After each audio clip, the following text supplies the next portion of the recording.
In the Imperial Temple orphanage lived a girl named Bezel, whom everyone hated. Despite being a candidate for sainthood, the children and caregivers mocked her and blamed her for everything. Diana was also at the orphanage, and if Bezel was the darkness of the place, she was the shining light. The country of Aria was created by a saint, and everyone from the common folk to the nobility worshipped the goddess. The empire's existence was irrevocably tied to the saints, the flowers of the temple. The children of this orphanage received the goddess's blessing and were born with a special gift. Bezel's ability was healing, the reason why she was considered a serious candidate for sainthood. However, because of Diana, the heroine was not destined to become the saint. The girls were the same age and arrived at the orphanage at the same time. Diana could also heal and was angelic. Unlike Bezel, who could only heal minor injuries, Diana could heal any wound instantly. At first, she tried to compete, but everything fell apart when Diana's guardian appeared at the orphanage. He was Marco Bariloth, whose family, according to rumors, had abandoned her right there. Seeing him take Diana to his mansion, Bezel understood that she could never compete against that girl. Due to a strange incident, she not only used up her healing gift, but also lost her healer's vision. And then one day, she was ordered to greet Duke Kalios and the young master who wanted to adopt her.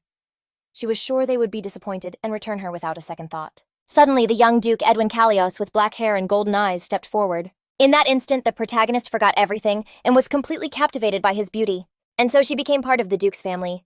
But despite it all, she remained an outcast, someone no one truly wanted. Years later, Bezel learned that Diana had cured the Empress, and for that reason Edwin would marry her. The protagonist's envy boiled over, and then a subordinate of the Crown Prince contacted her. He told her that Diana's family was conspiring with the second prince to assassinate this emperor. She received a letter with proof and a vial containing a potion that she was supposed to leave in the Marquise's mansion. But their true objective was something else, and Bezel realized it when someone poisoned Diana's tea. The protagonist was arrested immediately and accused of treason and the attempted poisoning of the saint. Immediately afterward, in her room, they found the letter with the proof of the conspiracy and the vial of poison. She later learned that this evidence had been manipulated to frame the Crown Prince and Duke Kalios, the great clan of heroes. It was shamefully banished because of Bezel's stupidity. Why was all this happening to her just as the guillotine came down on her neck? The protagonist understood that this world was a novel, and she was just the villainess. Every important person she knew was part of the protagonist's harem, who of course was Diana. Regretting having wasted her life on hatred and wickedness, Bezel suddenly opened her eyes and saw herself as a child. Realizing she had returned to the body of her 5-year-old self, she noticed that some events from her past life differed from the original script. For example, in the original story, the Kalios family did not fall from grace, and they disowned the heroine after the attempt to poison the saint. A nun distracted her from these thoughts, who slammed the door open and began to yell at the girl. After breakfast, she had to rewrite a chapter of the scriptures, and the servant was going to check it all personally. The protagonist remembered that it was precisely this nun who tormented her the most. The woman decided that if the girl made another mistake, she would give her a sound beating. The protagonist silently stared at her chest, and unable to bear such insolence, the nun struck her on the head with all her might. Moreover, the woman had a bad cough and hoped it would pass soon, but Bezel knew that this cough and the energy in her chest indicated an incurable disease. The heroine had a healer's vision that allowed her to see the energy of an illness and recognize it by its color. Blue signified an incurable illness, and in her past life, Bezel had predicted a nun's imminent death. Deciding that she was possessed by an evil spirit, the girl was immediately locked away for a year in a penitence room. When the woman died as she had predicted, the heroine was inexplicably locked up for another year. After spending 2 years in captivity, she lost all her abilities. So now Bezel decided to remain silent. Diana was always docile while the heroine was disobedient. And as candidates for sainthood, they were always being compared. Bezel behaved terribly on purpose, out of sheer pride, but now she decided to act differently. Last year, she had passed the exam with great difficulty, because she barely knew how to read or write. But now, with the experience from her past life, a simple transcription was a piece of cake. The heroine wrote a few sentences, and to her horror, only incomprehensible scribbles appeared. After another failure, she understood that her mind wasn't connecting with her child's body. It wasn't surprising, as she had only learned to read and write in the Duke's household. One day, while she was studying with Edwin, Duke Kalios entered the room.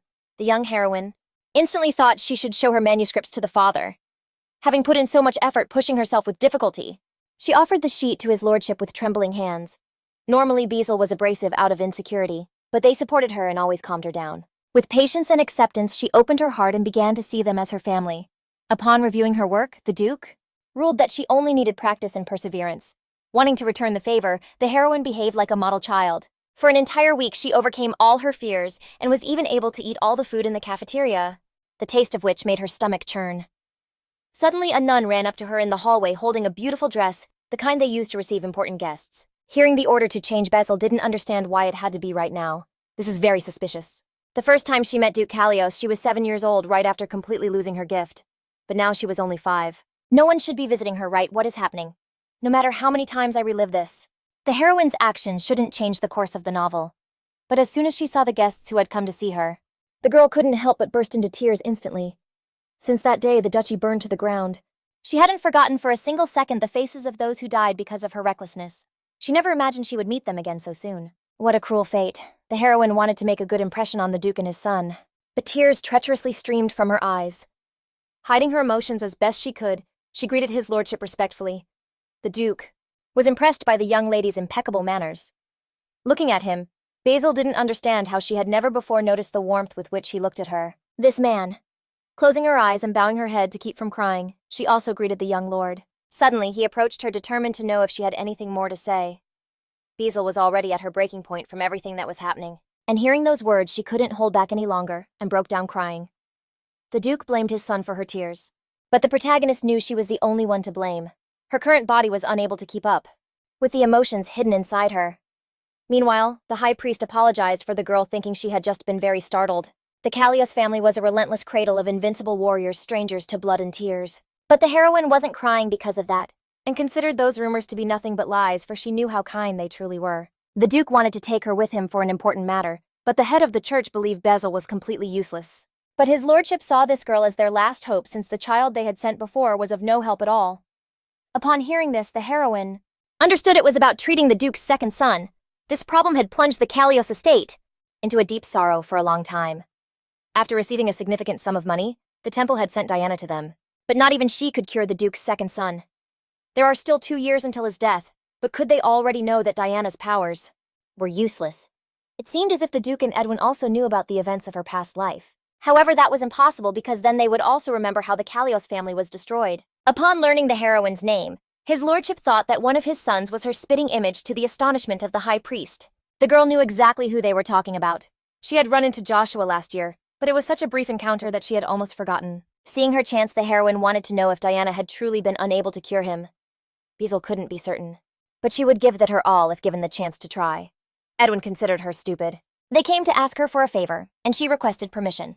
After reprimanding his son, the Duke hoped the young lady would honor him with a visit to the Kalios mansion. Joyfully accepting, she never imagined in her wildest dreams that she would arrive at the Duke's mansion so soon.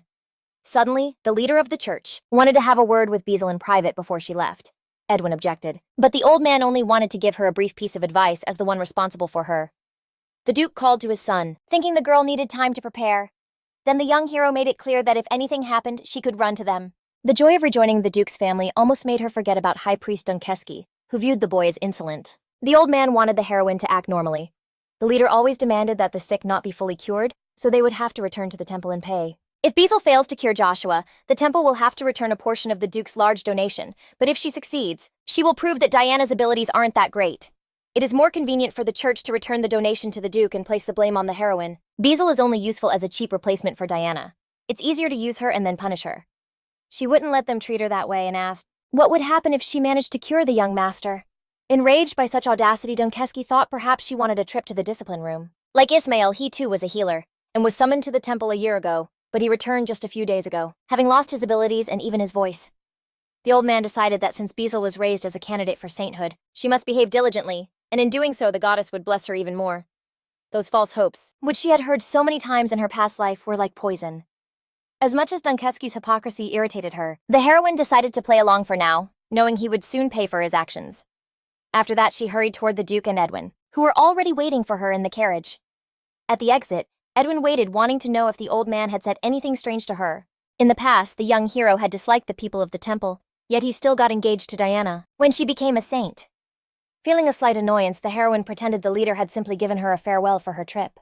After a few hours, Basil was glad to have finally returned to the Kalios mansion. The Duke understood that she needed time to adapt, but he wanted her to go to Joshua right away, as Edwin's brother was suffering from a condition that caused his wounds to bleed more than normal. As the heroine approached, she decided the first thing was to check his condition. The bandage on the boy's leg was fresh, but it was already soaked in blood. In her past life, Joshua hadn't died from blood loss, but from cardiac arrest. Now his heart was glowing with an orange light, a sign of an unknown ailment that needed to be treated. when she turned her head and saw that Edwin's heart was also glowing orange. Basil was in shock. It was clear now. It was a genetic disease. His grace did not emit that energy, so it was passed down through the maternal line from the mother who had died long ago.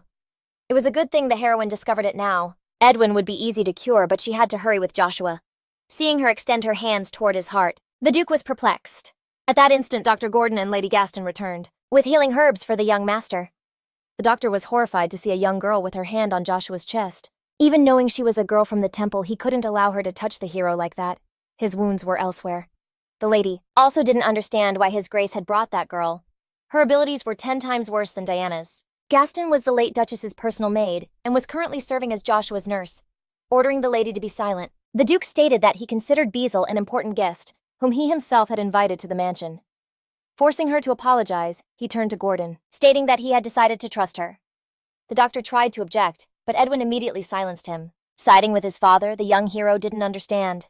Did the old man think he and his father were making a mistake in trying to save his brother? Gordon apologized. And the protagonist was very surprised by how strong-willed Edwin was even at his age. The treatment could begin, but there was another problem. Basil could only release a small sliver of life energy. Although the life energy flowed torrentially within her body, almost none of it was released. Suddenly she recalled Diana's words about whether her gift was weaker, because the protagonist had less faith in the goddess. Perhaps those words had some truth to them, because Basil did nothing but curse all the gods. Surely the goddess had sent her back in time to give her the opportunity to correct all her mistakes. And if Arya were to help her heal Joshua now, the protagonist was willing to even stop hating Diana and interfering with Edwin. At that very instant, a powerful wave of energy erupted from the girl's body, filling the entire room. Everyone was left literally paralyzed by such power, after which it all ceased abruptly. Seeing that the young master wasn't waking up, Gaston and Gordon feared his condition might have worsened. After examining the boy, the doctor was astonished.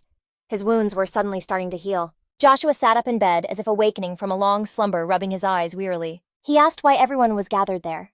They all rushed toward him, completely forgetting about Basil's presence. The boy turned his head toward her, trying to distinguish who it was. Upon hearing that she was his savior, he was glad his sister had kept her promise. The girl's eyes started to grow dim, and Edwin knew she needed to rest. Basil pretended to be fine, but she felt a warm trickle from her nose and the taste of iron. Realizing she had used all her power at once, the heroine fainted. In an instant, she found herself at a banquet in honor of the goddess. On this day, the blessed children from the orphanage showcased their talents. Suddenly she heard the furious shout of ΔღN KY, who couldn't find her. Normally on this day, she would run away and hide in the forest, tired of all the attention. Upon arriving there, she saw herself healing Joshua's wound and asking him to keep it a secret. Suddenly the voice of the young master's nanny rang out, and upon looking at his heart, she decided to heal it completely during their next encounter. Unlike her, who instantly forgot the promise, the boy remembered it and was waiting for their reunion. Suddenly, she opened her eyes again and saw Joshua in front of her. Edwin walked over to him, and from their conversation she realized she had lost consciousness. Seeing that the hero's heart was glowing much more faintly, Basil felt a great sense of relief and decided to continue the treatment. But Edwin stopped her as the heroine's nose was still bleeding. While quickly wiping it away, the girl insisted on continuing, but she was told she had been unconscious for a whole day, so before worrying about others, she should worry about herself. Basil understood that if Joshua died, the Duke would be plunged into despair, just as he had been in her past life. The last time she had focused so much on his heart that she hadn't healed a single cut, which meant they might doubt her abilities, because the wounds were still there, and then no one would heal the boy's heart. That was why she wanted to continue the treatment. But suddenly the Duke and Gordon appeared, and they also opposed it.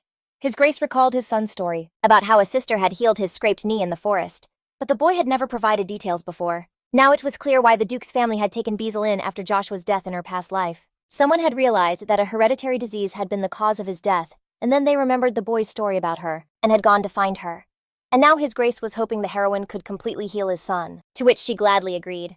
Curiously, the only person who opposed this was Gordon. As a doctor, he was amazed by the girl's talent. However, such immense sacred power could destroy the body from the inside out. The proof of this was that, at the moment she lost consciousness, the girl's heart had stopped. In her previous life, Basil had ended up in prison accused of poisoning Diana, where she discovered a new ability. The second prince had personally directed the cruel torture sessions, during which they even removed her heart, yet the heroine remained alive. She endured indescribable pain, and just as her suffering ended, Basil opened her eyes once more, having returned to the past. And only now did she realize that, despite having returned, she still couldn't feel her heart beating in her chest.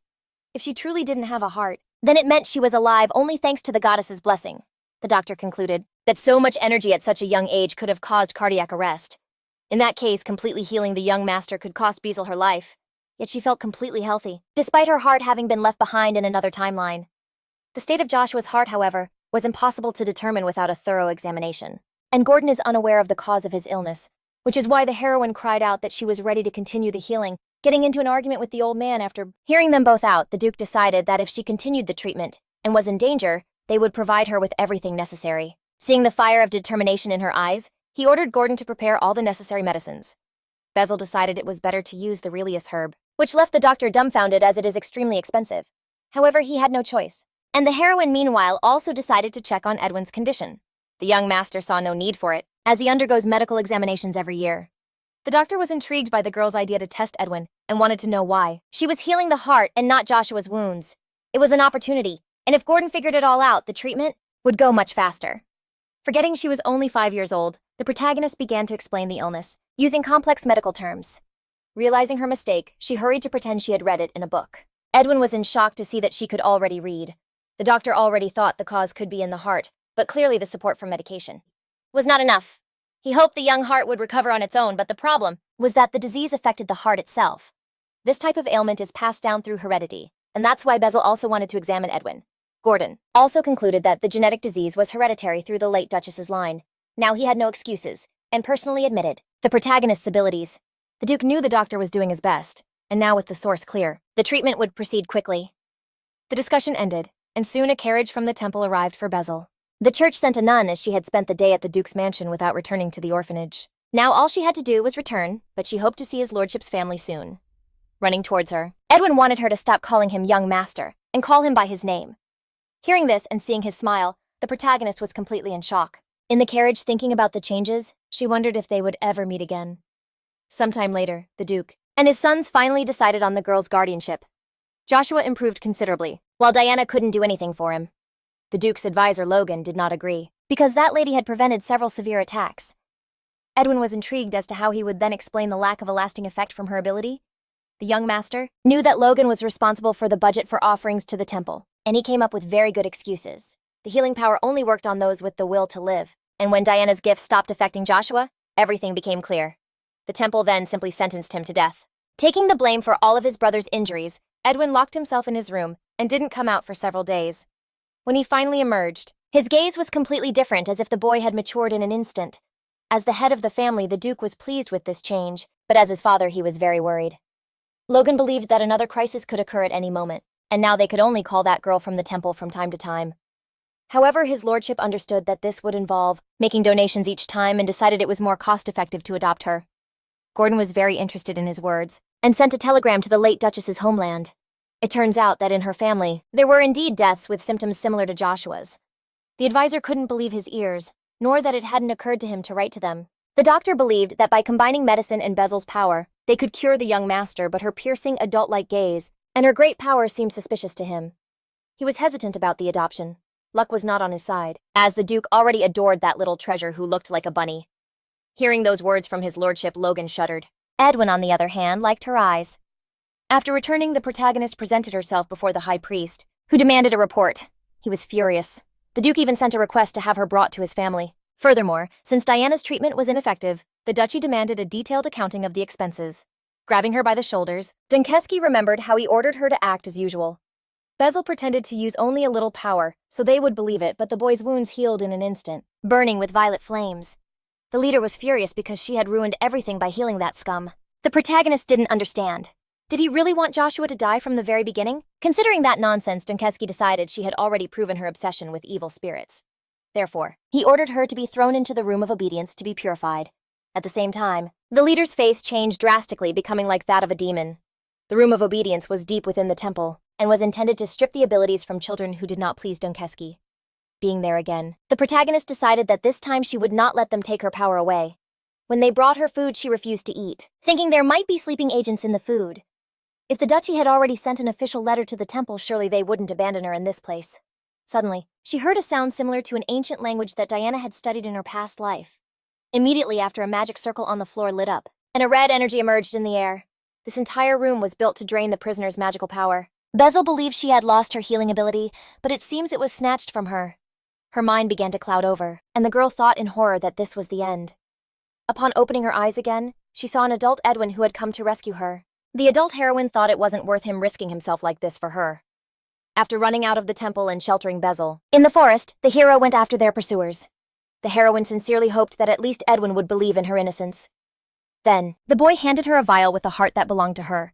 He also decided that fear was a feeling foreign to the family.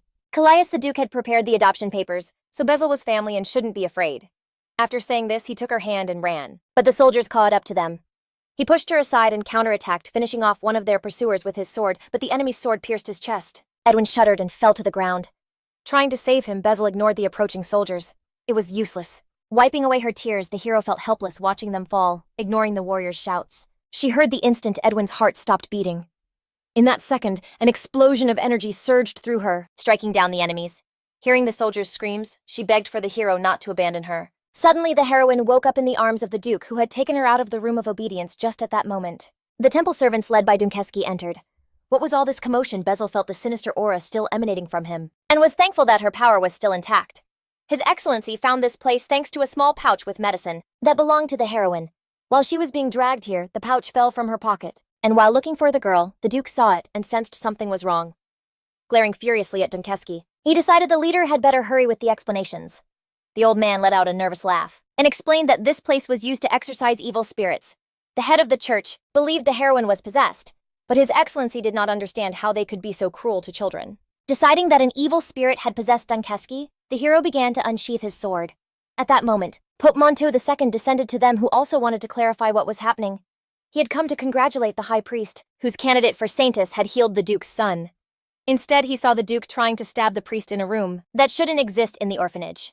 Δөнг KY hurried to clarify that the room was only used for educational purposes. Ignoring his words, the pontiff approached the heroine, hoping she would remember him. With a kind smile, he wanted to hear her version of what happened, hoping she would believe him. The heroine, in tears, decided to confess what that place was. Gently stroking her, Pope Monteus decided to excommunicate Δөнг KY from the church, and all the clerics involved would be severely punished according to the Holy Scriptures. Bezel only omitted that in that room they stole energy from the children because she had no proof. The Duke wanted the temple's documents to hand them over to the Imperial Investigation Office and have them handle the case. Furthermore, he returned to take the girl and place her under his custody. Accepting all his requests, the pontiff left the rest in his lordship's hands. Bezel saw a white glow emanating from Pope Montus's body, a sign of weakness due to his age. Old age has no cure, so she decided to at least pray for him when everyone had left. She wanted to meet with the former high priest one last time, and the Duke was surprised by such a request. But the heroine only wanted to confirm something. As soon as she went down to Δөнг KY, her body was once again enveloped in a purple flame. It was the same energy as that of the soldiers who had pursued her and Edwin in her past life. At that time, she had managed to destroy them all with her sacred power, and now she wanted to try the same thing. In the end, the purple flame disappeared, and the old man lost consciousness, after which the girl left. Upon finding her at the exit, the Duke noticed the heroine had a fever and decided to hasten their departure. Logan. He understood that perhaps it would be better to stay at the temple and perform a rapid healing rite. However, Bezel did not want to stay a second longer, and that is why it was decided they would leave immediately. Falling asleep in his lordship's arms, she opened her eyes a while later, in the room where she had lived in her past life. At that instant, her new personal maid Tara entered, this girl anxious to meet her mistress. She was one of the few who had treated the heroine warmly in her previous life, but Bekel then thought that the maid's attitude was fake, and that like everyone else she compared her to Diana behind her back. After firing Tara for that reason, the heroine later recognized her mistake. But it was already too late. Now Bezel was filled with determination to change everything and to start. She cheerfully greeted the maid. In her past life, the servants would whisper behind her back, criticizing her appearance, so now she put on a pretty dress. Tara discovered with horror that her lady was quite small and frail for her age. It seems they don't feed children well at the temple orphanage, and the maid decided to take care of that. Moreover, she wanted to give her young lady Dr. Gordon's medicine to prevent her from fainting when she used her power. Despite the bitter taste, she had to drink it all, because without it, they wouldn't let her treat the young master.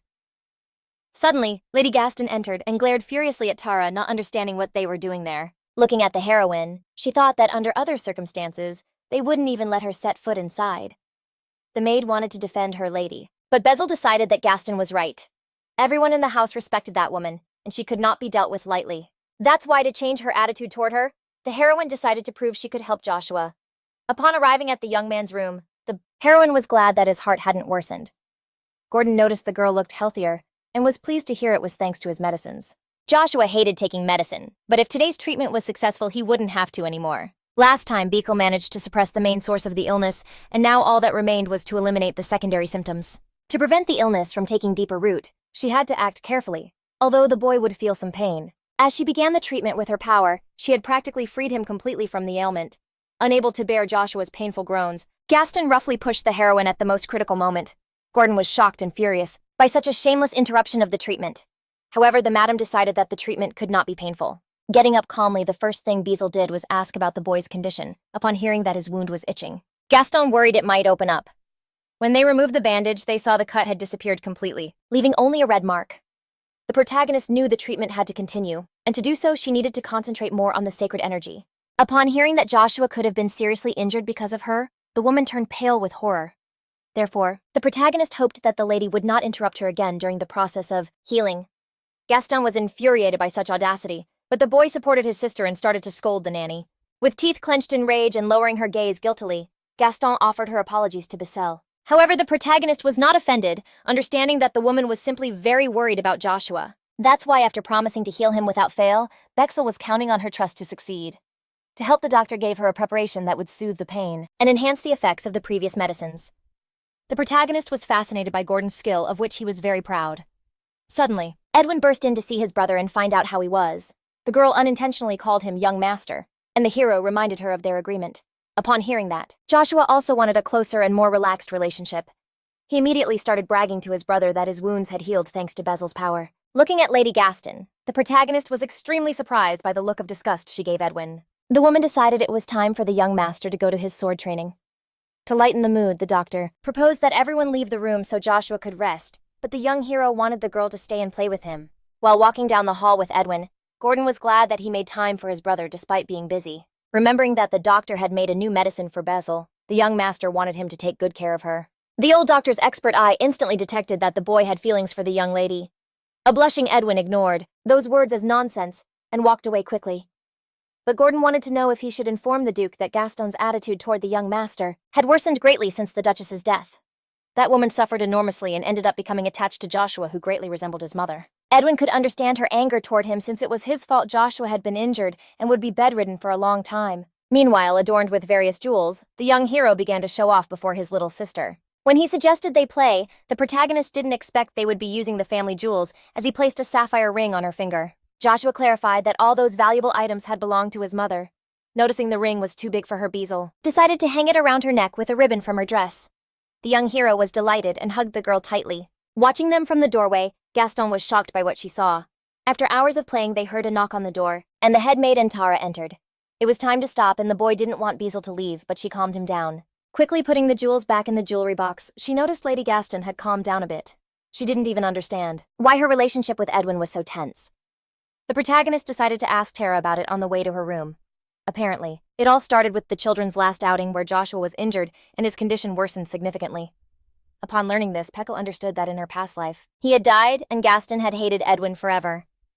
Tara also discovered that the children had been playing with a sapphire ring, which greatly unsettled her. It turned out that ring was the late Duchess's favorite jewel. The young master rarely takes it out of the jewelry box, and she shouldn't even think of mentioning to Gaston that the heroine had seen it. Shortly after, the Duke and Edwin left for the temple to sign Bessel's guardianship papers. His Excellency had planned to go alone, but the young master decided to keep a close eye on him. During their absence, they left Logan in charge of the mansion. Joshua's treatment would be postponed until they returned, and the heroine needed to think of what to do with her free time. After receiving paper and a pen from Tara, she decided to start by making a plan. First of all, she had to be kind, punish those who harmed her friends and not die a pathetic death. She also needed capital, so she wouldn't always have to depend on the Duke, but for that she needed to find a plant. In addition, Basil wanted to find her heart, which in her past life had remained with Edwin, but now no one knew where it was. With all this, she had to be cautious, so as not to attract the attention of the Duke's family. Suddenly, Lady Gaston burst into her room with other maids. They wanted to search Beezle's room as a sapphire ring had disappeared. Furthermore, a maid had found a piece of her dress in the hallway between her room and Joshua's. Beezle knew that in these situations it was best to cooperate, especially if you were innocent. Watching as they searched her, she remembered putting the jewels away with the boy. Suddenly, the maid who had found the ribbon discovered the ring in her drawer. Terrified, Beekle screamed, trying to convince them she hadn't done it. Gaston demanded to know how the hell the ring had ended up in her room. The situation was critical, and the young lady was completely bewildered. Just then, Joshua arrived, demanding that they stop accusing his sister. Fearing for his condition, the woman wanted to take him back with her. The maid who found the ring thought the young thief had deceived the young master. How else to explain her ribbon in the hallway? Bissell knew that when she tied the ring to the ribbon, only Gaston and Tara saw her and Joshua, so how did this maid know the ribbon belonged to her? Everyone looked in surprise at the maid, who thought they had taken a little girl's words too seriously. The girl had no prejudice against the young lady, so why would she falsely accuse her? The Duke and Edwin, who entered at that moment, decided they would investigate the matter themselves. Gaston wanted to defend her subordinate, but the maid herself began to scream. Thinking there was nothing to ask her, His Grace decided to make it clear that if Bissell turned out to be innocent, the real culprit would be guilty of more than just theft. They would also be accused of defaming the heroine who saved the Duke's son's life, and was personally recognized by him. Edwin added that the Callias family does not forgive those who harm them, and the punishment would be brutal. Gaston defended the maid again, convinced she could not have done such a thing. But suddenly the maid fell to her knees and begged for forgiveness. She was being pursued by debt collectors, and the sum was so large that she was forced to steal things. She took the ring from the jewelry box, but the disappearance was discovered very quickly, and she had to act. The Duke sentenced that if she valued her life, she never would have done something like that. After subduing her, the soldiers took the maid away on His Grace's orders. Bissell understood her immense luck. If she had been accused, the punishment would have been worse than death. Blushing with shame, Lady Gaston apologized to the heroine for judging her without proof. Not expecting such a thing from the woman, the young woman accepted the apology and decided to pretend nothing had happened. But feeling guilty about what occurred, the lady decided to leave the Duke's mansion. She understood that all this time she had blamed Bissell, when in reality she was only helping Joshua. But the protagonist understood that the boy simply missed his mother very much. She hoped that in this life they could get along with Gaston. She even felt a little sorry for the lady. She also knew that the woman had seen Diana's miracles and did not fully trust her powers, so she was willing to work very hard. However, in reality, Gaston decided that upon meeting that lady, she would tell her not to worry about Bissell. When Diana arrived at the mansion, she was worried about the protagonist the entire time, wanting to help her enhance her abilities. Now Bissell understood why at first she had been treated with such distrust, but now she worried about the reason for Diana's words. She also noticed that Joshua had become very sad after his nanny's departure, so that he wouldn't feel lonely. The protagonist decided to spend more time with the boy. Edwin was training and hates being watched while he does it. Bissell longed to see his combat skills, which were already astonishing, but she thought it would be impolite. Little by little, peace and order returned to the estate. The servant's attitude toward the protagonist improved, and another maid replaced Gaston. When she had free time from healing Joshua, the girl would go for a walk in the estate's forest, and the reason for this was the search for her future capital of pink petals, which was the fairy herb. This plant is invaluable for cosmetology and medicine, and it only grows in the territory of the Callias estate, but for some reason it is nowhere to be found. Suddenly she heard the sound of swords, and realized she was near the training grounds. Unable to resist and hiding in the bushes, she saw how the young hero struggled to defend himself against an adult opponent. His opponent did not understand how the young man would become the heir of the Callias when he could not even move correctly. Receiving no answer, the trainer thought the boy was also deaf. Edwin knew that relaxing his legs increased speed, but against a stronger rival, he had to adopt a firm stance. But the trainer did not want to hear such nonsense and ordered him to wield his sword. The man's name was Sven Zoriak, and he was one of the Duke's knights, but a leg injury forced him to retire. In her previous life, Bissell did not see his training sessions and didn't even know the knight treated Edwin so harshly. Upon hearing how he mocked such a weak heir, the heroine jumped out from the bushes and ordered Sven to shut up, beginning to hit him with her small fists. She knew that Edwin would lead the Callias family to prosperity and glory. In the end, the famous knight Sven appeared before the Duke in a pitiful state. She did it because he had insulted her lord, but it turned out that Edwin wanted that kind of training. Verbal provocation was part of the training, and no one expected the heroine to fall into the trap. The warriors of the Shadow Unit, guardians of order, served the Duke. Edwin aspired to command some of them, but he had to defeat Sven in combat. With so much at stake, the knight significantly intensified his training. Despite everything, his lord fully trusted his comrade, who had already saved him countless times. Hearing this, Beckel apologized to the hero admired for his combat skills. She appreciated his bravery, but understood that sacrificing oneself for others could bring devastating consequences. Edwin was intrigued by what the heroine was doing at the training grounds. She pretended to have read about an interesting plant and had decided to search for it. To her surprise, upon hearing the description, the boy knew where to find it. He was right, and later sitting by the large tree, Bissell marveled at the flowers at her feet. How on earth did Edwin find such a strange plant before Joshua fell ill? They used to explore the forest and found that clearing. Seeing a scratch on his cheek, she moved closer to heal it, but Edwin rejected her. He knew the effect her power had on her. Bissell knew that using a lot of power at once would take a toll on her, but she insisted she was fine. The young hero knew she would pretend to be fine even if she wasn't. As she fainted, she thought, "How long will they wait for me to wake up?" With her eyes wide open, she could not believe he was so worried. Red with embarrassment, Edwin hoped she would not do it again. After returning to the past, Bissell wanted the Duke to be kind again. Now she wonders if she can dream of a future by his side. Gordon, while healing the young master, also noticed that Sven was overdoing it with the training. When he finished, he gave him the Reyes plant to strengthen his body. But the girl thought, I have something better for him. Upon smelling the fairy herb in her bag, the doctor was in shock. Collecting herbs was his passion, but he had never found the fairy herb. He heard that Bissell planned to cultivate it and was left speechless. Impossible. With that small twig, the seedling would die before it could bloom. She knew where to find more, but it was a secret, and if Gordon refused, she would remain silent. With the doctor hooked, she recalled that she found it in the shade without water. It was a parasitic plant, and the doctor hoped that Bissell would bring bark or soil next time. However, Gordon did not understand exactly how she planned to use that flower. In her past life, Diana used to make sachets, but she only managed to make 2 due to the scarcity. Upon hearing it was a trade secret the doctor did not understand when she had opened a business. The sachet that Bissell now held in her hands, she would give it to him as a bribe. Now they were accomplices. Inspired by such generosity, Gordon was willing to plant the entire garden with them. In this world, there is almost everything except a medicine that slows aging and cares for the skin. That is why, using that plant as a base, the heroine wanted to start a cosmetics business. Suddenly, Tara came in to inform her mistress that the Duke wanted to see her. Edwin wanted to accompany Bissell, but according to the maid, His Excellency wanted to see her alone. Very surprised by this, the girl soon reached the Duke, who was already waiting for her. Alone with her, he opened a secret passageway in the wall, inviting the heroine to follow him. The man wanted to introduce her to someone. As they descended, the light began to dim, and the Duke took her in his arms so she wouldn't stumble. In her past life, he had seemed cold and strict to her, but now his warmth comforted her. This passageway led to a secret chamber known only to the Callias family. Their treasures were kept from when their family still participated in the holy wars. From among many sacred relics, His Grace decided to gift Bissell a teddy bear. It is an artifact created by a secret cult that traps souls in objects, and from this day forward, it will protect her. First of all, she must imbue the toy with her sacred power.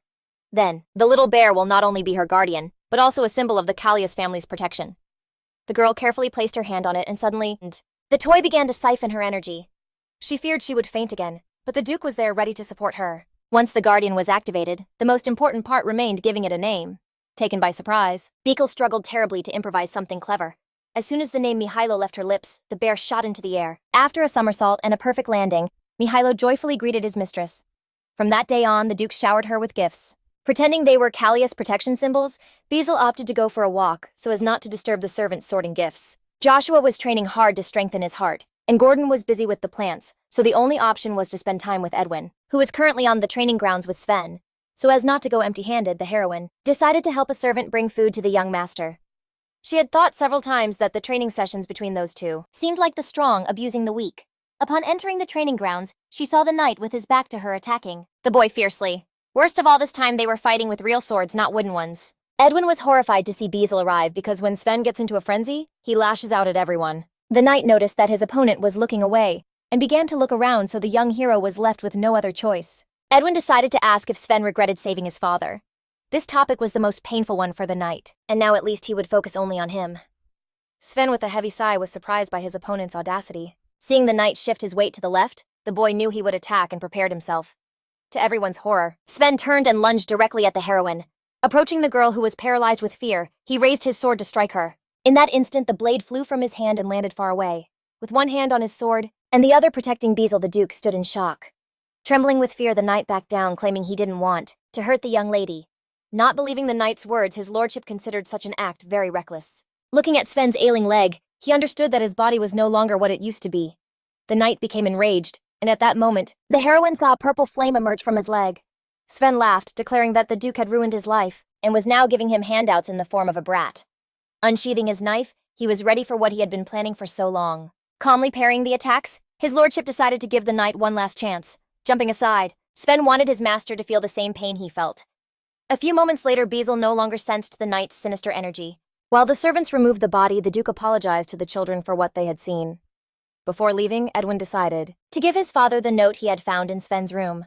According to what it said, someone had provoked the knight into acting that way. His lordship was shocked to learn that his son understood everything yet continued to train. Since the young hero didn't want her to use her power on him, the heroine treated his wounds with medicine. Remembering that violet glow, she regretted not having used her sacred power in time. Edwin, like everyone, knew that sooner or later Sven would snap, but the Duke still did nothing about it because he owed the knight his life. The young hero didn't change mentors thinking he could endure it until everything was over. But it seems his successes only plunged Sven deeper into despair. Knowing that she too had suffered such mockery in her past life, Bezel wanted Edwin to share his feelings with her. After a while, the heroine was still sad, so the young hero decided to distract her with conversation. Seeing a teddy bear from the storeroom, he wondered if the girl had been able to activate it. She also learned from Edwin that Mika had it with the toy options of Guardian and Warrior. But the teddy bear's most useful skill, according to the boy, was its ability to turn giant. Since their classes were cancelled for the day, and they had been through a lot of trauma, Edwin hoped Bezel would agree to sleep with him. Although she knew he was only trying to calm her down, the protagonist had always loved him for his kind heart. During the following months, she quietly healed Joshua and spent her afternoons with old Gordon. They already considered her another member of the family, and it seemed to the girl that her life was finally getting back on track. One day she saw a strange carriage through the entrance window, even though they weren't expecting visitors. Upon hearing that Lady Diana from the family of Marquis Barillot had come to see her, she was stunned. For the occasion, the diligent maids dressed their lady in a marvelous gown, although she didn't find it necessary. The guest had heard about Joshua's healing and wanted to apologize for not being able to do it herself. Bezel was going to use this opportunity to show her how much she had changed and to become Diana's best friend. Upon entering the drawing room, the protagonist was a bit nervous, not knowing how to start the conversation. The matter resolved itself on its own when the girl ran and hugged her in greeting. How could Bezel ever have held a grudge against such a kind lady? It was incomprehensible. Diana turned to her maid Lily, hoping she hadn't forgotten to bring the pastry. Lily tartly replied that she was sure the protagonist had never even tried it, as it was the most famous in the capital. Tara nodded. After all, with their first-rate cooks, they didn't order food for delivery. Besides, the heroine's maid decided to serve tea purchased from the Imperial Palace, which infuriated Lily. After bringing in everything they needed, the servants left the room, and the young ladies were left alone. Bezel mustered her courage and decided to start by apologizing for her past misconduct, but she had barely begun to apologize when Diana interrupted her mid-sentence, saying she had been very worried about her. Lady Barillot had heard that because she couldn't cure Master Joshua, the heroine was being held captive in this mansion. According to the Marquis, to make Diana feel guilty, the Duke took Bezel from the orphanage and pretended she had healed him. The protagonist was shocked at the lady's opinion about her failure and decided to clarify her success, causing a sudden start in Diana. Since the treatment wasn't instantaneous, Bezel stayed at the Duke's mansion to monitor his son. Lady Barlow felt the girl wasn't being sincere, since his lordship had found her in the discipline room. The heroine didn't understand how she knew about that room. Didn't Don Quesky keep it an absolute secret? According to Diana, a knight from the Imperial Palace had visited the Marquis and revealed the High Priest's actions, but that didn't explain how she knew something that was meant to be kept top secret. Or did it? Besides, the lady's behavior today was very different from the usual that Bezel was used to. Looking at her, the protagonist noticed with astonishment a yellowish glow on the girl's throat, a sign of an allergy. There were desserts on the table, Diana's favorites. So what had caused such a terrible reaction? Meanwhile, Lady Barlow opened the box with the pastry Lily had bought them. She had barely taken a bite of the dessert when she suddenly had an attack. Rushing to help her, Bezel ordered Diana to spit out the piece. Hearing the screams and entering the room, Lily saw the heroine putting her hand into her mistress's mouth. Bezel expected help from her, but the maid pushed her away forcefully. The scene was identical to the one from her past life, when she was accused of poisoning the saint. Grabbing her roughly by the shoulders, Edwin wanted the heroine to calm down first. He, like everyone else, knew she was not guilty of anything. Only Lily was screaming in a rage, seeing in her mistress all the symptoms of poisoning and accusing the heroine. The boy didn't understand how she dared to say such a thing about a member of the Calais family. Tara had personally checked all the food with the utmost rigor, and there was no trace of poison. Fed up with the silence, Bezel clarified that Diana was having an allergic reaction, and that if they didn't act, the edema would spread and she would die. The maid laid the girl on the bed, and the heroine immediately administered first aid. Edwin hoped she hadn't overdone it while using her power. Suddenly, Lily thought the heroine could also help her mistress with the itchy rash. The boy considered the maid to be too demanding. Bezel was already healing with all her might. A few minutes later, the doors burst open and Marquis Barillot entered, looking at Diana in horror. In her past life, the heroine had already met him when the second prince tortured her. Rushing to the bed and looking at the girl stunned, the Marquis hoped her abilities were fine. The only thing he cared about was the possibility of turning Diana into a saint. The Duke, who entered at that moment, thought it was detestable that the lady had just been saved.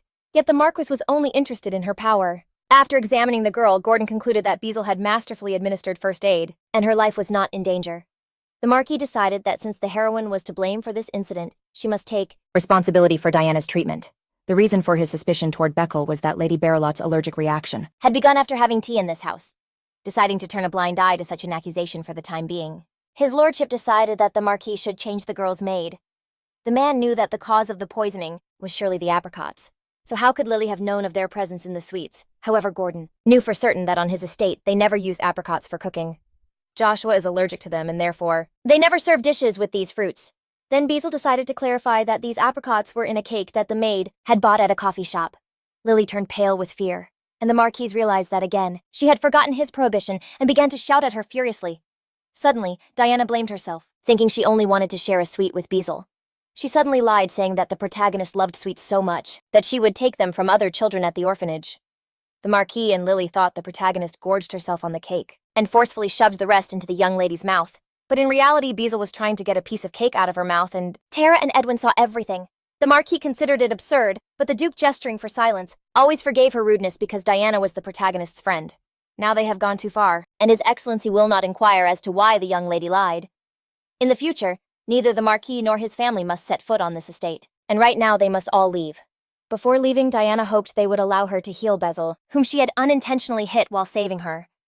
The protagonist had never been healed with divine power, and the sensations were very strange. Besides, it was strange why the young lady's divine power emitted a violet glow. Diana, grabbing Bezel by the shoulders, decided that she should be in the Duke's mansion.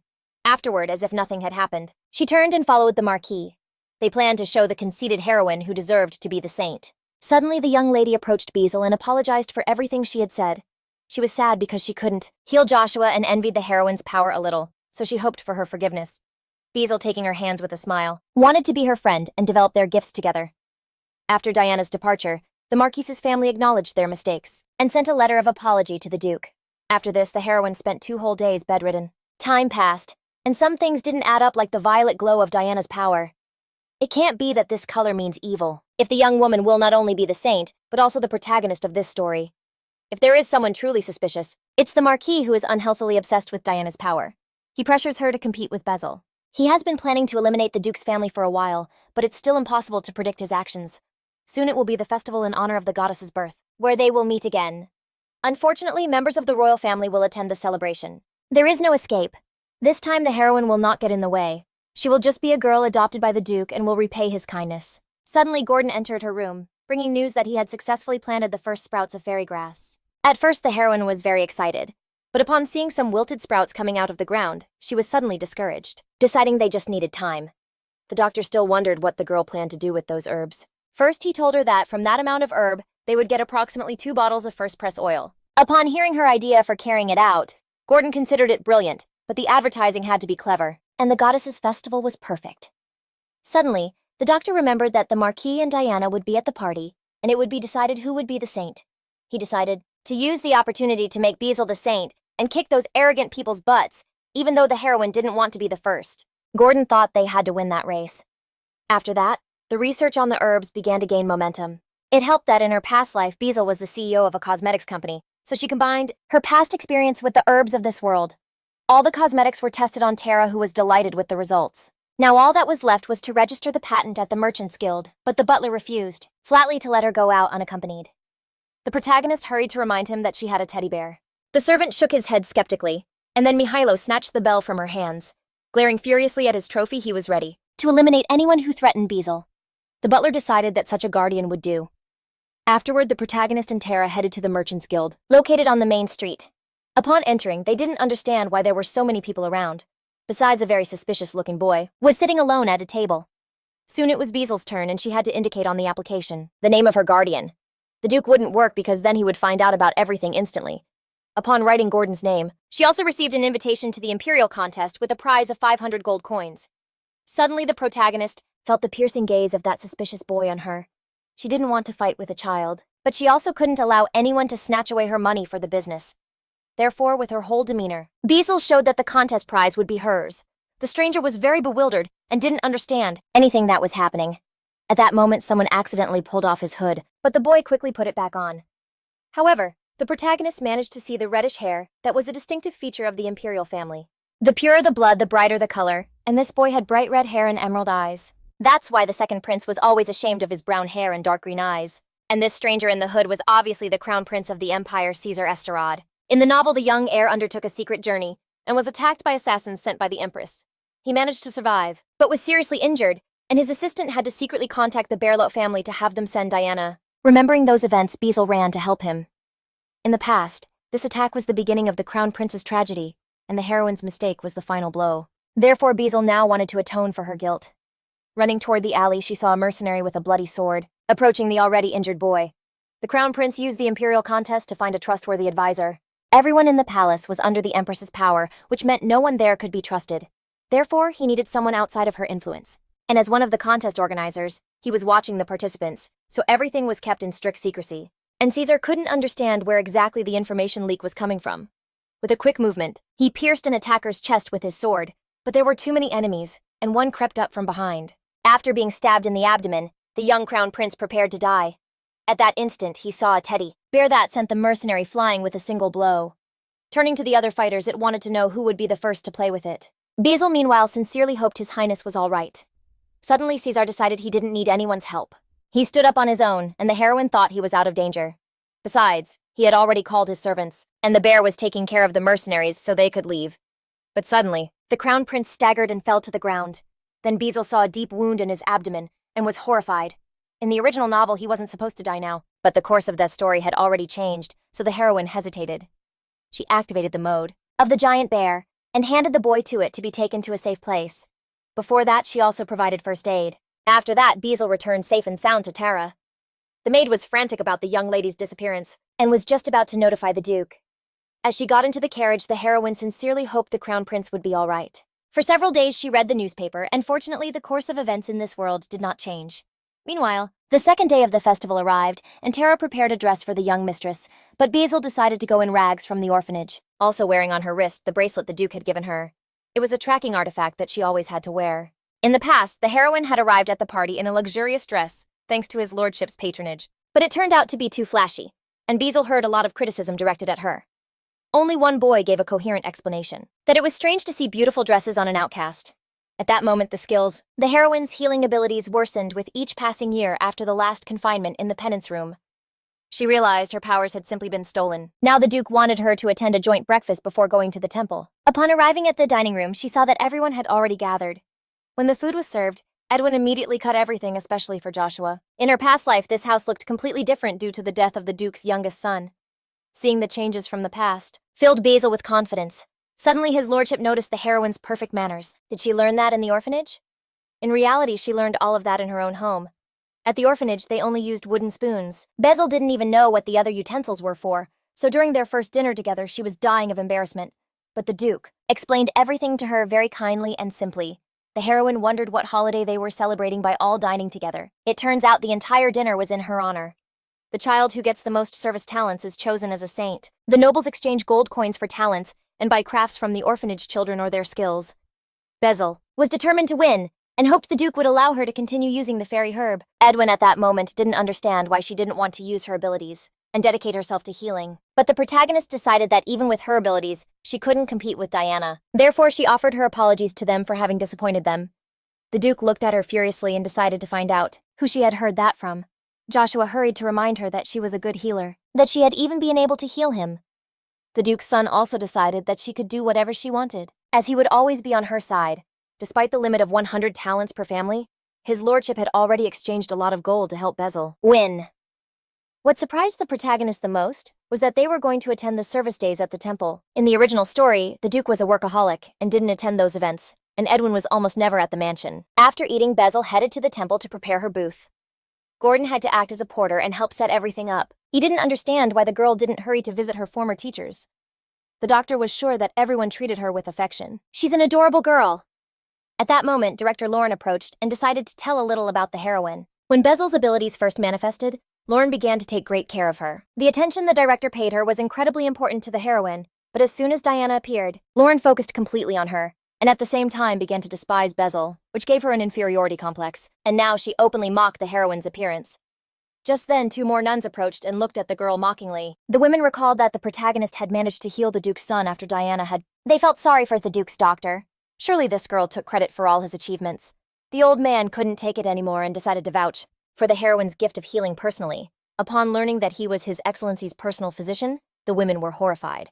Gordon, meanwhile, hurried to clarify that the Duke values the young Lady Bezel very much. She decided to play along and showed them her tracking bracelet, a gift from the Lord. Pale from the shock, Lauren began to apologize for the rude words of her subordinates. To the doctor's surprise, the protagonist agreed to forgive them with a smile. Besides, he didn't understand why she had chosen one of the most central and prestigious spots on the grounds. It turns out it was all for Diana, who was running towards her right now. At the temple, Bezel was always given the worst spots, so that Diana would shine more. Suddenly, the protagonist noticed that the girl's outfit was different from her past life, and was the same as the one she herself used to wear. Then Bezel felt a strange sense of unease inside. Her path with Diana compared to her previous life was completely opposite. Meanwhile, the girl cheerfully greeted Gordon.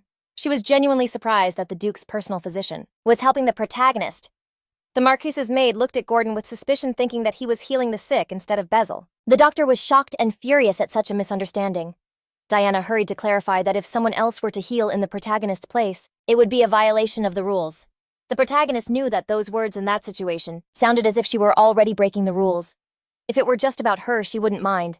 But Gordon and the entire duchy were involved. Smiling in response, she completely agreed that earning talents at the expense of someone else's ability was cheating. Bezel didn't care at all that the Marquise maid was watching her personally. This time she wasn't going to yield to Diana, and wanted to compete fairly. However, 30 minutes after the event started, the doctor looked very worried, all because they hadn't had a single guest yet. Most of the nobles who came here initially decided to be treated by Diana. It was no wonder, as receiving healing from a saint candidate cost only 10 talents. Besides, the Marquis was leading all the nobles he knew directly to his protege. Gordon knew that if things continued like this, they wouldn't sell anything before the Duke arrived, but Bezel remained calm. Her product was unique, and besides, they had a secret weapon. Just at that moment, Madame Claude herself made an appearance. She was the current emperor's aunt, and the heroine was going after her with everything she had. Diana's healing power wouldn't work on her. Her ailments were just old age, and on top of that, she was attended to before other nobles. What a snub, what an offense. Suddenly the girl turned to Bezel and asked if she was all right. The heroine felt a chill. Those words could damage the reputation of Gordon and the Duke. In her past life, Diana never saw her as a rival, but now she was clearly nervous. For the sake of his lordship's honor, Bezel went into saint mode and wished the girl good luck. Besides, now is the time for everyone to show what they've brought. A suffocating heat was beating down, and the nobles tired of waiting. For Diana were sweating buckets. That's why the heroine decided to give away a refreshing and revitalizing drink to her first 10 clients. Gordon invented it, and the base of its composition was fairy herb. The effectiveness of this drink surpasses all existing medicines on the market. The Marquis was sure they had simply made up the drink's characteristics to sell it. But to his surprise, the aristocrats, exhausted by the heat, decided to try it. There were 600 people at the event, but Bezel prepared 500 vials and had to sell at least half. So when sick customers approached her, she discreetly filled the drink with her healing power. Buyers began to approach one after another, but now it was time to wait for someone to sell the real product too. The Marquis was furious because customers were being stolen right from under his nose. He began to shout furiously, thinking that Bezel envied Diana and was deceiving everyone, but it didn't matter anymore because the heroine had captured everyone's attention. Meanwhile, Madame Claude watched the scene with interest. The Marquis doubted the quality of Bezel's drink. It cost only 1 talent, but the more attention it drew, the better. Bezel showed her stand with the drink's limitations clearly stated, such as serious illnesses. Besides, she didn't understand why other children could use slogans, and only she was criticized. The Marquis threatened Bezel, and just at that moment the Duke appeared. He wanted that pathetic clown to stop bothering the heroine needlessly. Bezel cheerfully greeted his lordship and Edwin, who was behind him. The Duke at that moment didn't understand why the Marquis was still here. The man hesitated and quickly began to justify himself. His lordship hoped that after satisfying his curiosity, the Marquis would finally take care of his son. Edwin hurried to ask what had happened here before they arrived. Meanwhile, the Duke decided to find out if these drinks were her secret. He was genuinely surprised that such a small head could hold so many amazing ideas. The Duke and his son immediately decided to buy some to try. The protagonist wanted to offer them 5 free vials, but they decided to buy 100 at once. Unfortunately, he couldn't spend more than 100 talents as there was a family limit. At that instant, Madame Claude approached to greet his lordship. The Marquis appeared immediately and wanted to help the lady, but it infuriated Madame that he treated her like an old woman.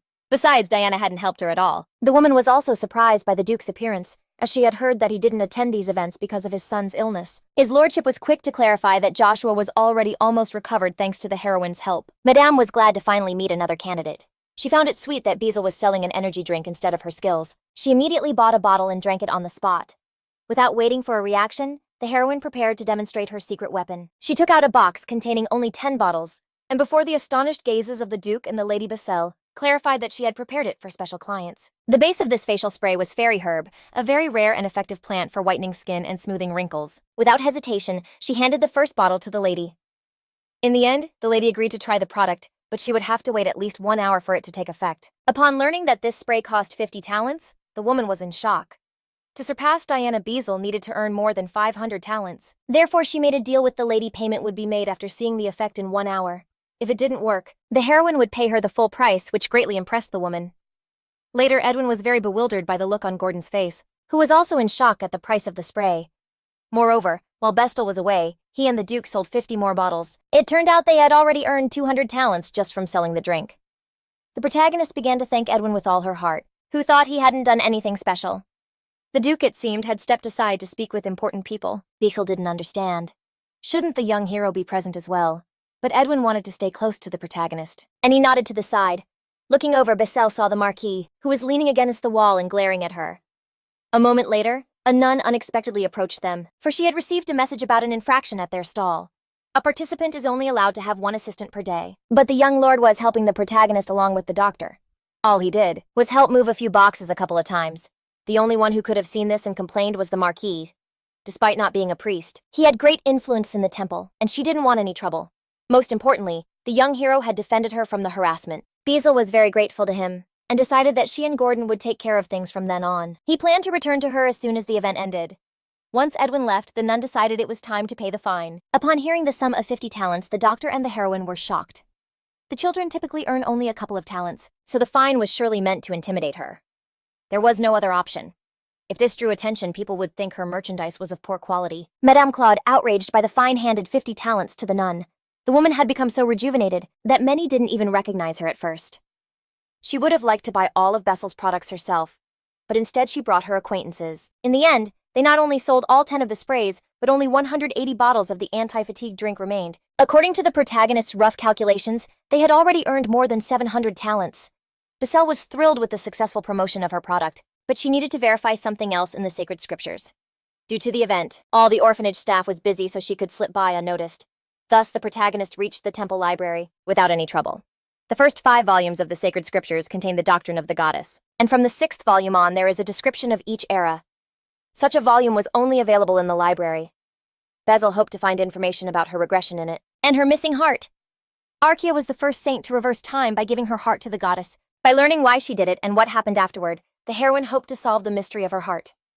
The first part of the 6th volume narrated Archaea's childhood, her encounter with the goddess and the awakening of her powers. In that era, evil lurked everywhere, and allied with House Callias the Saint led a crusade. Later, she placed her heart on the primeval plateau, where the goddess slept, and went back 4 years in time. 4 years later, after the successful conclusion of the crusade, she returned and founded the first orphanage. The strangest part was that the cause of her death remained unknown. Moreover, unlike Archaea, Bezel hadn't given her heart to the goddess, but to Edwin. It was a mystery. Where she should go now to retrieve it. The primeval plateau mentioned in the book is now a place of pilgrimage for spiritual leaders, but a child couldn't simply appear there without reason. Realizing that more than half an hour had passed, Bezel sprinted back with all her might. Suddenly she heard the sound of a fight. Tommy and his friends were beating up Ismael. He was the same boy who before the protagonist had been locked in the discipline room and had his powers taken away. When he was returned to class, the teachers started to treat him in a special way, which irritated the other children, since the boy was now mute and powerless, in other words, useless. And even now, Ismael preferred getting kicked to being in that room. The protagonist pretended to call for the director, and upon hearing her shout, the bullies ran away. Ismael lay on the ground, immobilized by pain. Before his eyes, he could only see the silhouette of a girl with a golden glow in her hand. He recognized the girl who was always in fights and had an unfriendly face. Ismael understood that she had previously had it worse than he did, and seeing her brave face now, he couldn't understand how she had escaped that nightmare. Grabbing her by the sleeve, he began to plead for her help. Upon hearing Ismael's weak voice, Bezel was shocked. Recognizing the voice and looking at the boy, she realized he was Montius III. The current father adopted him, and the boy would become one of Diana's main love interests. Originally, after the death of the current father, Duquesne was the leading candidate for his position, but he couldn't take the throne because he lacked the necessary seal. Sometime later, the temple organized a vote to elect the next pope. It was then that the late father's adopted son appeared with that seal and took his place. The heroine never imagined that he was actually Ismael. In the past, he had forced Bessel to become a candidate for saint, then supported Diana at the ceremony. The heroine was furious and considered it a blatant sign of disrespect.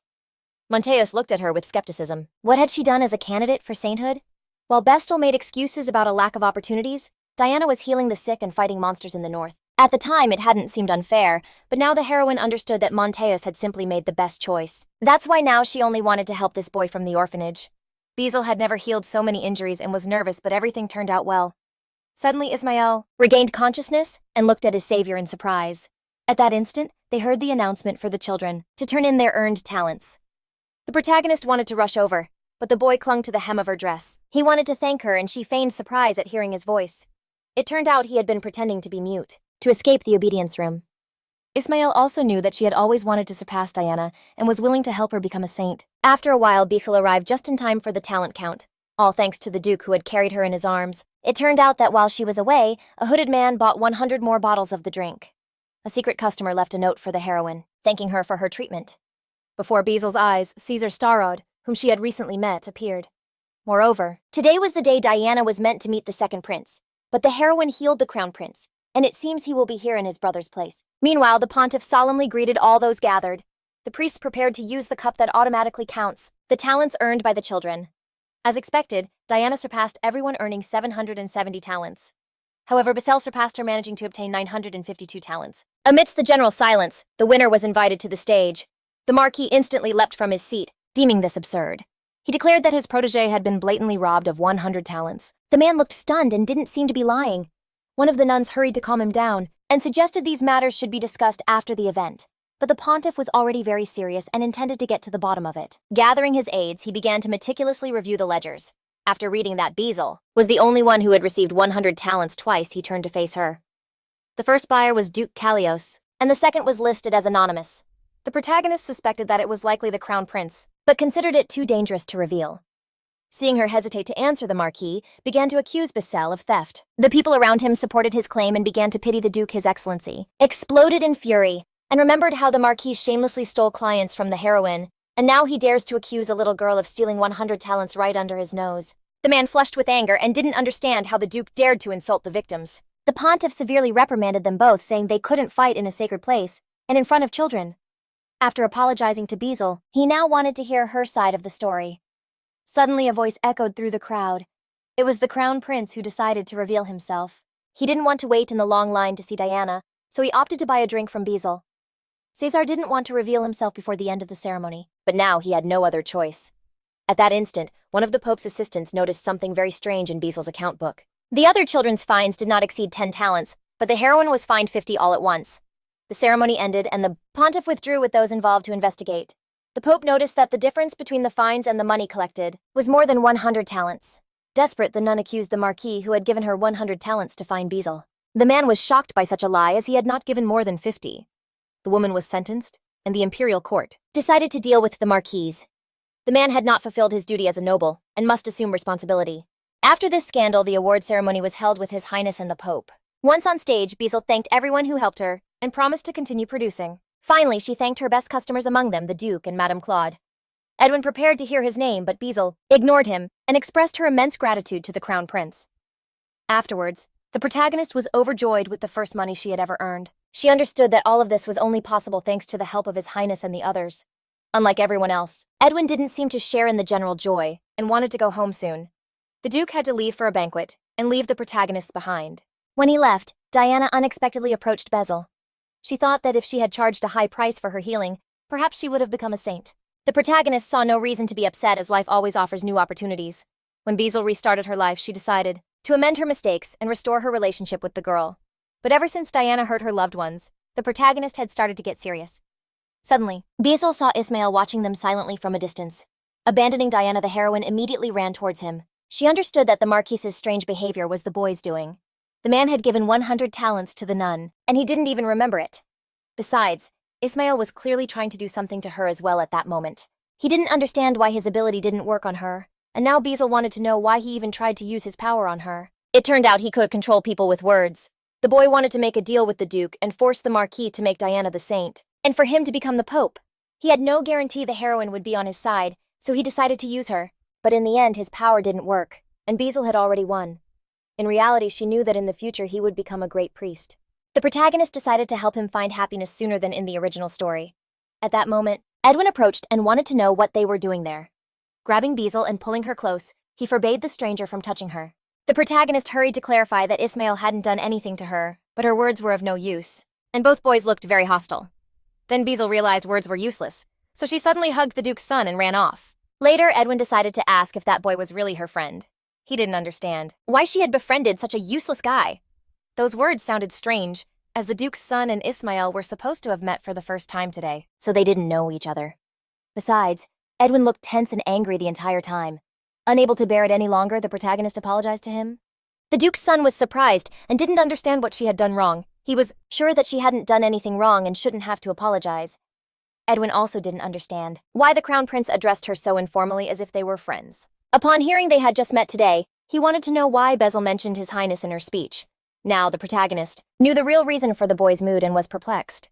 She hurried to clarify that she thanked the Crown Prince only as a publicity stunt. Despite everything, she was more grateful to Edwin. Embarrassed, he hugged her and just wanted her to get some sleep. Days later, Basil was rushing to meet with the Duke. The more time passed, the clearer it became that the world was deviating from the original plot. And now the protagonist brought his lordship half of the profits from the festival. Moreover, they had managed to create a new variety of fey herb, and Basil wanted to cultivate it in the duchy. That's why she hoped to open a shop on the capital's most expensive street, using one of the Duke's buildings. Unfortunately, there were no vacant buildings, and his lordship understood that she was asking for an investment. However, that made no sense. With those words, he handed the protagonist a document that had arrived from the imperial court yesterday. For winning the contest, Basil and her legal representative must visit the palace to receive their prize. In addition to the main prize, there were also awards of 500 gold coins. While the heroine celebrated her impending wealth, the doctor didn't understand why she had listed him as the simple old man Gordon. At that moment, His Excellency decided to ask, since when the doctor had been her guardian. Gordon turned pale and immediately decided to transfer guardianship to his lordship. The next day, Basil and the Duke visited the imperial palace. His Excellency held her in his arms the entire time, which made the heroine feel calm. It was all due to the memories of her past life. The prince, heir, was very surprised by the Duke's visit, as the registered guardian was Old Man Gordon. Deciding it wasn't that important, he ordered the butler to bring tea for everyone. Back at the festival, the heir had noticed that His Excellency cared for Basil too much, as if she were his secret daughter.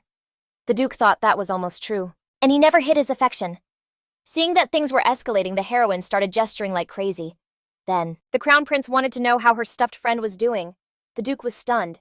How did the heir know about my Gilo? Basil remembered not telling him anything and panicked. The Duke clarified that he wasn't going to scold her. He just wanted to talk as guardian and ward. The Crown Prince recalled that his lordship had an urgent meeting. Seconds later, Logan reported that the meeting had been postponed. Upon hearing that he should leave immediately, the Duke was dumbfounded. In the end, he had to leave Basil alone with His Highness. Remembering how she fought for the prize money, Caesar didn't understand. Doesn't the girl get an allowance, Basil? Immediately apologized for her behavior at the Merchant Guild. It turned out he wasn't offended, and was very grateful for the help. In particular, the Crown Prince was very pleased with the heroine's treatment. Basil was in shock, and didn't understand how he knew about her healing power. Meanwhile, the butler, Jonathan, was glad to see the little bear possessed by an evil spirit. The heroine clarified that the bear was a simple doll with a soul, a gift from his lordship. Previously, Caesar had thought the Duke was helping her out of pity, and was surprised he would give something so useful to Basil. If that weren't the case, the Crown Prince would have gladly kept the heroine by his side. In any case, for saving him, he wanted to give her a small reward. Caesar knew she was looking for a building and was willing to give her an entire shop. Basil, for her part, upon starting her business, would gather information on the aristocrats. All of this was necessary to help the Crown Prince create a secret fund. At that moment, the protagonist realized the contest had been organized by the heir to find allies. And since he was willing to trust even a child like her, it was obvious what kind of situation Caesar was in at the imperial palace. Basil felt sorry for him, but she didn't want to get involved with the imperial family again. Therefore, with a curtsy, she decided to refuse his offer. The Crown Prince was saddened to hear that, but he wasn't going to press her. Besides, there was another winner whom Caesar wanted to ask this favor of. At that moment, the butler received a letter informing him that the other winner would be a little late. Upon hearing it was a man from the Galagos Merchant Guild, Basil suddenly turned pale. The Crown Prince sincerely hoped that Adolf would arrive at the palace safe and sound. In her past life, Adolf Galagos was the one who gave the heroine the poison to kill Diana, and he was also a loyal advisor to Caesar. The Crown Prince himself fell into a coma poisoned with the same poison intended for Diana. It turns out that right now, Caesar will gain an ally who will stab him in the back in the future. At that moment, Edwin burst into the room. He found out his father was in a meeting and rushed here as quickly as possible. Grabbing her by the hand, the Duke's son dragged the heroine towards the exit. The Crown Prince smiled, believing himself invisible to the young Lord Edwin. He reacted instantly and greeted the little son of the Vexel Empire. At that moment, he was only thinking of Caesar, for whom misfortune awaits. She decided to pretend she knew nothing and simply leave, but unable to bear it, she decided to give her consent to the Crown Prince, if he made her the sole victor. Not only Cesar but also Edwin were in shock at this unexpected turn of events. In honor of this, the Crown Prince decided they could switch to more informal communication. After this, Beazle walked in a good mood while the Duke's son seemed very perplexed. The heroine was glad not only to have separated Adolf from His Highness, but also to have secured funding for the business. Turning to Edwin, she recalled his promise not to get angry over trivial things. It turned out that the Duke's son was simply very worried about her. He understood her talent and why the Crown Prince took such an interest in her, but at the same time, he didn't want her to get close to the people of the royal palace. Beazle was grateful for the sincere care she felt in his words. Just then, they accidentally ran into the second prince, Kyrian Estrade. Next to him was Diana, who was very happy to see the young Duke. She hurried to clarify to His Highness that she was the girl from the orphanage. Kyrian was delighted to meet the fake saint candidate. Edwin took the protagonist's hand, outraged by the second prince's words. Didn't he understand? Did Kyrian think the Duke was sponsoring a fake despite his superior status? The second prince trembled at the Duke's son's gaze and stepped back. Beazle understood she was just a normal girl, and her fear vanished. Diana instantly was glad she had been able to meet her in the palace. The girl had gone there at the Empress's summons, who needed her healing, and she didn't understand what had brought the heroine to the palace. Upon hearing that the Crown Prince had called for her, Diana was stunned to learn that she had won first place in the competition. Kyrian was in shock as it was supposed to be Adolf. Moreover, he recalled his mother's words about how she saved her older brother with her toy. Surprised by such a blatant admission, Beazle understood that the heir had been attacked on purpose. For an instant, she felt tongues of violet fire coming from Kyrian. Thinking that someone was spreading them on purpose, she decided to return as soon as possible. The next day, the heroine went to heal Joshua again. Thanks to Gordon's special medicine and Beazle's power, the boy's orange flame had almost disappeared the day before. The heroine received the official document for her prize and the promised 500 gold coins. Immediately after, she handed all the money to the doctor. Gordon had made a huge contribution to the medicines and to Beazle becoming a saint. Meanwhile, Joshua decided to confess that since he was a child, he had dreamed of visiting the imperial palace. The heroine then hurried to clarify that it was incredibly boring. When the boy recovers, instead of the dull palace, she will take him to her shop on the main street. Shortly after, Beazle presented herself before the Duke by invitation. At that moment, His Excellency was receiving from Logan a report on the battle against the demons. The advisor headed for the exit, and the Duke was glad that the heroine had won the prize. Determined to boost her business, His Excellency gave Beazle a checkbook. Logan immediately protested. After all, not even with Lady Diana had something like this happened. The heroine remembered that it was the advisor who was in charge of the Callias family's finances. Logan didn't understand why Beazle received such special treatment, since Diana had never gotten anything like it from them. Then the Duke hurried to remind him of the matter with Emma and Sven for which the advisor was responsible. When Logan left, His Excellency apologized to Beazle for what she had just witnessed. The heroine decided everything was fine. Besides the crown, Prince had already promised her a free building. In exchange for this, they had to create a secret fund for His Highness. The Duke understood that Caesar was seeking the support of the Callias family, and was pleased by it. He was also glad that Beazle was handling the business so well, but he still wanted to see a child in her from time to time. Edwin had matured too early, and because of that, His Excellency felt he was a bad father. The protagonist was intrigued by what he meant when he mentioned Sven and Emma in the conversation with Logan. It turns out that, after his wife's death, he fell into despair and many servants left. In those difficult times, it was Logan who managed to gather people again. In any case, the Duke blamed himself for everything, something with which Beazle did not agree at all. Upon leaving the office, she remembered how Emma became obsessed with Joshua and Sven, feeling more and more resentment towards the Duke. Suddenly, Logan appeared before her, scaring the girl very much. He was very curious to know exactly how she planned to use her checkbook. The protagonist decided that was her secret. Seeing her tremble, the advisor decided to ask if the young lady was all right. At that instant, a violet flame completely consumed his body. Fleeing to another room, Beazle didn't understand why she hadn't felt it before. Now she had the feeling that a sinister shadow loomed over the duchy. After that, she watched people carefully for days, looking for other wielders of the violet flame, but fortunately, apart from Logan, no one else possessed that dangerous power. She had to get him away from the Duke, but without proof that was impossible to achieve. The heroine decided to ask the butler how long the advisor had been serving His Excellency. It turned out that 5 years had already passed since Logan took on that responsibility. Learning that Logan had also been raised in the temple's orphanage, Beazle was even more stunned. If you think about it, Đứng KY knew too much about the Callias family's affairs. So if Logan was a spy, Sven and Emma could be part of the plan to destroy His Excellency's heirs. Meanwhile, the cookies were packed, and it was time for Beazle to go on a picnic with the orphanage children. But before leaving, she decided to stop by Edwin's to get his permission. There was no one in his room, and leaving a note on the desk, she hurried out. Arriving at the location, the protagonist was glad she had been able to bring Mihai with her. Near the carriage, she was received by the new director of the temple high priest, Magnus. Beazle decided to walk a little by herself, as she had her own purpose there. The first thing she did was find Ismail, who was sitting alone in the temple. The boy had been attacked again, but there was nothing to be done as the aggressors were sponsored by the Baron's family. The protagonist wanted to offer the Callias family's help, but Ismail knew that as soon as she left, everything would get worse. Knowing that in the future he would support Diana, Beazle didn't dare ask him, but gathering her courage, she decided to ask him if he knew anything about the dark purple color. Ismail was surprised and didn't understand. Hadn't she studied the Holy Scriptures? That color symbolized the heretics who worshipped demons. Fortunately, they all disappeared along with the Holy War. That's why the boy was perplexed and didn't understand if she had seen someone who mastered the purple flame. Beazle decided not to take the risk and pretended it was mere curiosity. Could that be the reason for the unpleasant feeling she had near Diana in her past life? She knew nothing because she had lost her healing vision. And if now the protagonist is the only one who can see that energy, getting help will be very difficult. However, first of all, she needed to find proof to expel Logan from the duchy. She wanted to leave as soon as possible, but suddenly Ismail had other information apparently. Someone was still using the obedience room. The temple continues to take the gifted children, but none of them return. At that moment, High Priest Magnus entered the room abruptly. He thought that surely they were playing in there with a teddy bear. It seemed normal, but Beazle decided to observe a little longer. Suddenly, Magnus became curious because two voices could be clearly heard outside. Determined to use this to her advantage, the heroine pretended she was narrating the game for two, simulating that they were playing again. She wrote a secret message on the boy's palm. Seeing them, the High Priest remembered the past and his old friend Logan. After this, he burned with violet flames. But the heroine was just waiting for that.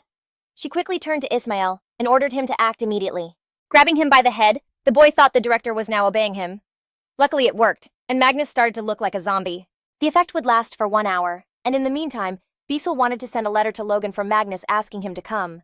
Beazle couldn't reveal all her reasons yet, but promised to do so in the future. Staring intently at the heroine, he decided to trust her. Upon receiving the letter, the Duke's advisor was in shock. He didn't understand. Were there problems with the supply of ingredients? Beazle calmly watched his departure from the window.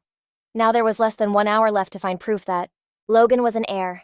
From the servants, she learned that the advisor only left the duchy on his lordship's business. He spends his working hours in his room, so the proof had to be sought there. But no matter how much Beazle searched, it was all in vain.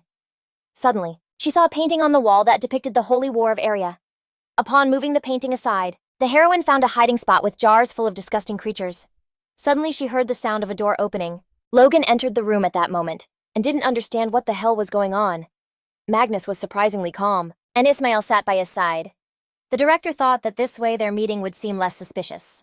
The boy knew he could only control the High Priest for another half hour. Meanwhile, Edwin decided that Beazle needed to learn how to hide better. It turned out he was also looking for something here, and the heroine decided they should search together. After a few minutes, they found absolutely nothing.